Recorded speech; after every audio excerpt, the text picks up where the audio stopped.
प्रिय विद्यार्थियों, नमस्कार। आज जिस विषय पर हम चर्चा करने जा रहे हैं वह है व्यापारिक फसलें।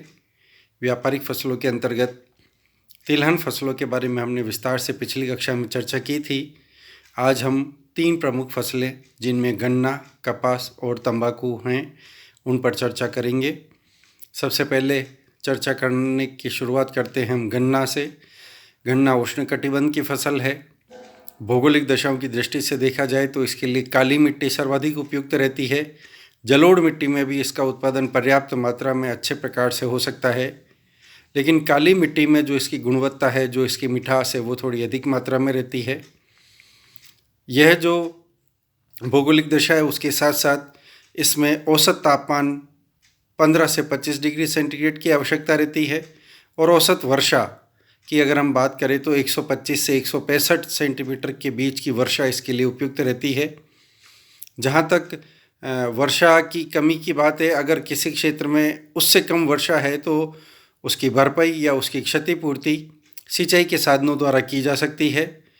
और इन भौगोलिक दशाओं के कारण से जो राजस्थान में इसकी एक प्रकार से उत्पादन है, उनकी दृष्टि से देखा जाए तो राजस्थान का सबसे बड़ा उत्पादक जिला बूंदी ठहरता है। बूंदी और गंगानगर में यह प्रतिस्पर्धा निरंतर चलती रहती है। इनमें से बूंदी, कभी गंगानगर प्रथम स्थान पर इसके उत्पादन में रहते हैं। बूंदी, गंगानगर के साथ साथ इसके शेष प्रमुख जो उत्पादक ज़िले हैं उसमें बारा, कोटा, झालावाड़, जयपुर, दौसा, सवाई माधोपुर। दक्षिणवर्ती राजस्थान में हम देखेंगे तो भीलवाड़ा, चित्तौड़गढ़ और राजसमंद। इस प्रकार ये ज़िले हैं जहाँ पे मुख्य तौर पर गन्ने की कृषि होती है। एक बार गन्ने का पौधा लगने के बाद उसमें से साधारणतया 3 से 5 वर्ष तक फसल प्राप्त की जा सकती है। गन्ने के उपयोग की दृष्टि से भी हम देखें तो गन्ने का मुख्यतया उपयोग चीनी बनाने में, चीनी, गुड़ और खांडसारी उद्योग में इसका व्यापक उपयोग होता है। मुख्य तौर पर चीनी बनाने में गन्ने का उपयोग किया जाता है। इसी के साथ साथ अन्य उपभोग में सड़े हुए गन्ने से या इसके गन्ने के रस से एक प्रकार की जो मदिरा होती है, शराब, वह भी बनाई जाती है। उसका भी काफ़ी बड़ी मात्रा में उत्पादन होता है।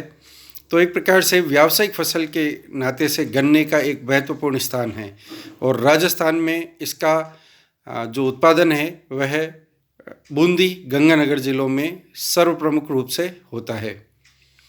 दूसरी प्रमुख फसल की बात की जाए तो वह आ जाती है कपास। कपास भी सूती वस्त्र उद्योग का प्रमुख आधार है। कपास से रुई और रुई से जो धागा बनता है उस धागे का इस्तेमाल सूती वस्त्रों के निर्माण में किया जाता है। तो सूती वस्त्र उद्योग के निर्माण की दृष्टि से कपास उसके एक प्रकार से जो मुख्य फसल के या उसके मुख्य कच्चे माल के रूप में कपास की फसल को हम देख सकते हैं। कपास शीतोष्ण दशाओं में सर्वाधिक ये इसकी भौगोलिक उपयुक्तता रहती है। बोते समय 20 से 25 डिग्री और काटते समय 30 से 35 डिग्री सेंटीग्रेड तापमान इसके लिए रहने चाहिए। ये इसकी थोड़ी विशिष्टता है। बोते समय थोड़े कम तापमान और काटते समय अधिक तापमान की इसको आवश्यकता रहती है। सर्दी होनी चाहिए पर चमकदार धूप पड़नी चाहिए। पाला रहित सर्दी, शीत इसकी प्रमुख भौगोलिक दशा है। जहाँ पे अगर पाला पड़ जाता है तो कपास की फसल को काफ़ी नुकसान पहुँचता है और इसका जो रेशा है, इससे बनने वाली जो रुई है वह अपेक्षाकृत घटिया किस्म की बन जाती है। तो शीत रहित, पाला रहित धूप, चमकदार धूप, शीत चाहिए लेकिन पाला रहित, बहुत कम तापमान भी नुकसानदायक रहते हैं। तो चमकदार धूप और ठंडा मौसम ये इसके लिए सर्वाधिक उपयुक्त दशा है। जहाँ तक वर्षा की बात है तो 100 से 125 सेंटीमीटर वर्षा इसके लिए उपयुक्त रहती है। शेष कमी को, क्षतिपूर्ति को हम सिंचाई के साधनों के द्वारा पूरी कर लेते हैं। राजस्थान में अगर इसके उत्पादन की बात की जाए तो राजस्थान में इसका जो सबसे प्रमुख उत्पादक जिलों पे हम दक्षिणी राजस्थान, इसके सर्वाधिक जो उत्पादक है वे गंगानगर, हनुमानगढ़ जिले हैं। उसके पश्चात दक्षिणी राजस्थान और पूर्वी राजस्थान के जिलों में जयपुर, करौली, दौसा, सवाई माधोपुर, भीलवाड़ा, चित्तौड़गढ़, राजसमंद ये ज़िले प्रमुख ठहरते हैं। सर्वाधिक उत्पादन की बात की जाए तो सर्वाधिक उत्पादन श्री गंगानगर और हनुमानगढ़ जिलों में इसका होता है, जहाँ पे वर्षा का औसत निश्चित रूप से कम है लेकिन उसकी क्षतिपूर्ति इंदिरा गांधी नहर परियोजना द्वारा सिंचाई के साधनों द्वारा कर ली जाती है।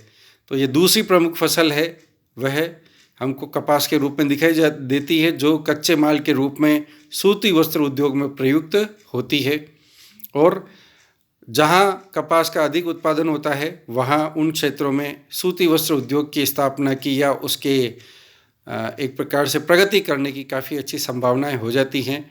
साथ ही एक अच्छी मात्रा में नमी चाहिए मौसम में, वह भी इसके लिए आवश्यक रहता है।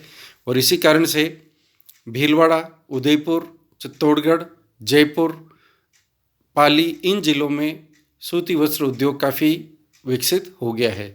पाली में इसकी दशाएं थोड़ी प्रतिकूल है, उसके बावजूद यहाँ पे सूती वस्त्र उद्योग का प्रारंभ में काफ़ी विकास हुआ था।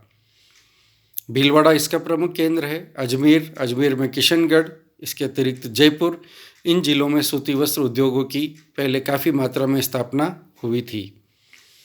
इसी प्रकार से तीसरी प्रमुख फसल आ जाती है तंबाकू। एक प्रकार से नशे के रूप में बीड़ी सिगरेट में, और इसी प्रकार से विभिन्न प्रकार के जो नशीले पदार्थ है, पान मसाला है, जर्दा है, उसमें तंबाकू का बड़े पैमाने पर उपयोग किया जाता है। इसके लिए भी काली या जलोढ़ मिट्टी सर्वाधिक उपयुक्त रहती है।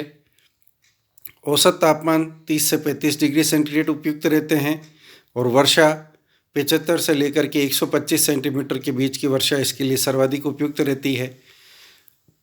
यह जो तंबाकू की फसल है, इसकी अगर हम जो राजस्थान के जो प्रमुख उत्पादक ज़िले हैं उनकी चर्चा करें तो राजस्थान में इसका सर्वाधिक प्रमुख उत्पादक ज़िला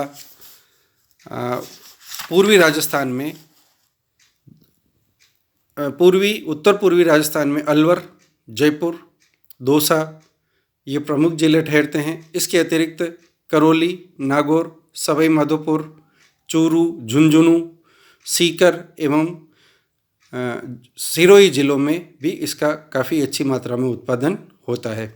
तो इस प्रकार से आज हमने इन 3 प्रमुख फसलों पर चर्चा की। इसके अतिरिक्त शेष फसलों पर चर्चा से शेष जो एक प्रकार से हम जिनको कह सकते हैं सब्जियां हैं, विभिन्न प्रकार के मसाले हैं, उन पर चर्चा हम अगली कक्षा में करेंगे।